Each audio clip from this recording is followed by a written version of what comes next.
Saya Rizka Febrisa Agisti, NIM saya 1201012462.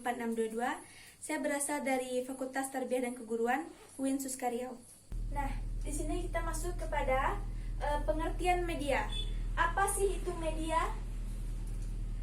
Media adalah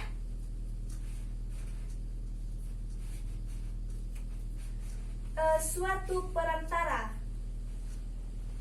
dari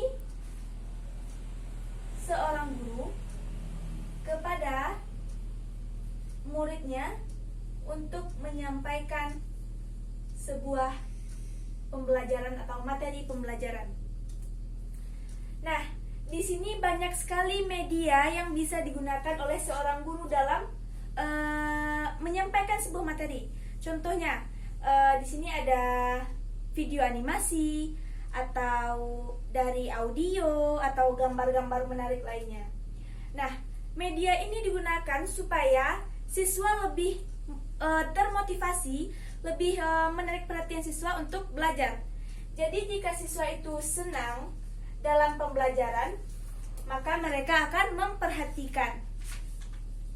Nah, di sini jika mereka memperhatikan guru menjelaskan, maka itu otomatis mereka akan melihat dan mendengarkan apa yang disampaikan oleh guru. Jadi di sini media ini sangat-sangat berpengaruh bagi proses pembelajaran. Selanjutnya itu ada jenis-jenis media. Jenis-jenis media ini banyak sekali seperti yang telah saya sampaikan tadi, yaitu ada media gambar, audio, ataupun video-video animasi lainnya yang membuat minat atau motivasi belajar siswa itu menjadi lebih tinggi atau lebih meningkat. Jadi sangat-sangat berpengaruhlah media ini di dalam pembelajaran. Selanjutnya kita masuk ke dalam poin ketiga. Apa itu? Fungsi-fungsi dari media pembelajaran. Nah, ada 5 fungsi dari media pembelajaran ini. Yang pertama yaitu fungsi motivasi. Ini seperti yang sudah saya jelaskan tadi, motivasi ini meningkatkan gairah siswa dalam belajar karena adanya ketertarikan terhadap media yang digunakan oleh seorang pendidik atau seorang guru. Yang kedua yaitu fungsi kebermaknaan. Yang ketiga fungsi komunikatif. Yang keempat fungsi persepsi. Dan yang kelima fungsi individualis. Selanjutnya kita masuk ke dalam pemilihan media pembelajaran.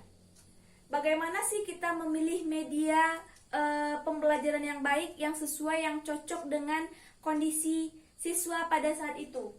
Nah, di sini ada 3 cara dalam pemilihannya. Yang pertama yaitu media yang dipilih itu adalah media yang cocok, media yang sesuai dengan keadaan siswa pada saat kejadian atau pada saat proses pembelajaran berlangsung.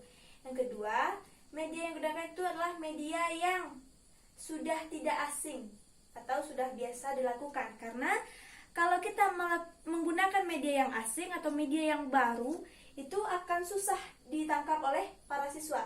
Begitupun oleh para pendidik atau para guru. Karena harus dipelajari dari nol.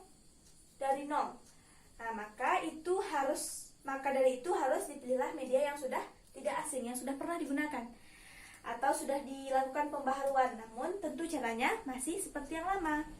Jadi tidak perlu dipelajari lagi dari nol. Nah, itu ya. Jadi media yang sudah tidak asing lagi, itu yang dipilih.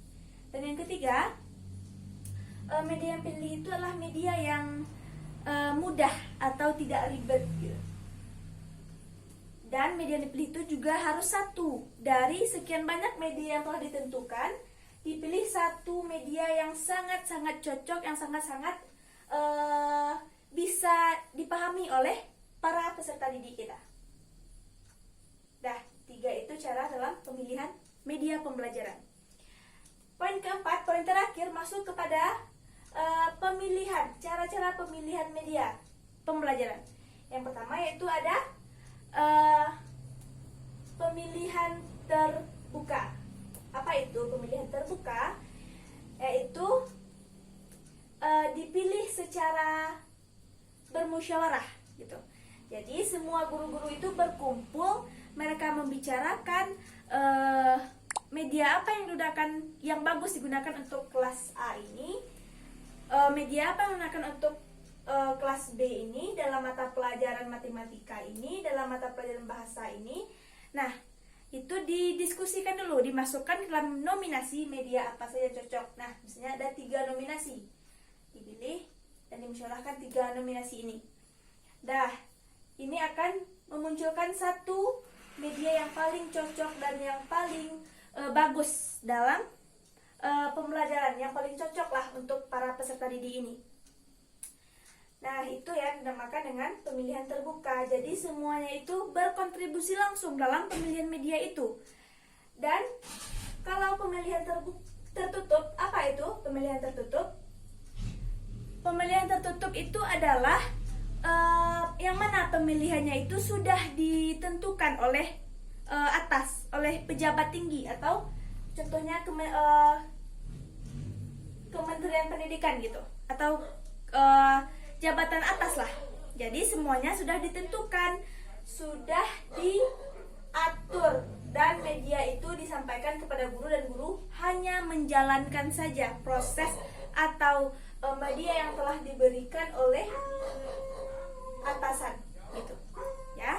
Jadi manakah cara pemilihan yang paling tepat, yang paling bagus, yaitu pemilihan terbuka. Jadi semua guru itu berkontribusi langsung dalam pemilihan ini. Nah, jadi jika misalnya seorang guru ini memilih atau memilah media yang mana yang patut digunakan, itu bukan hanya sekehendak hati beliau saja, sekehendak hati seorang guru saja. Itu juga ada prosesnya, ada perbincangan-perbincangannya yang harus dilalui sesuai dengan prosedur. Baru itu bisa ditetapkan medianya gitu. Nah, jadi sekian dulu pembelajaran kita untuk hari ini tentang media pembelajaran, pengertiannya, jenis-jenisnya, cara pemilihannya, ataupun fungsi-fungsi dari media itu sendiri. Nah, sekian dulu pembelajaran hari ini. Saya sudahi dengan Assalamualaikum warahmatullahi wabarakatuh.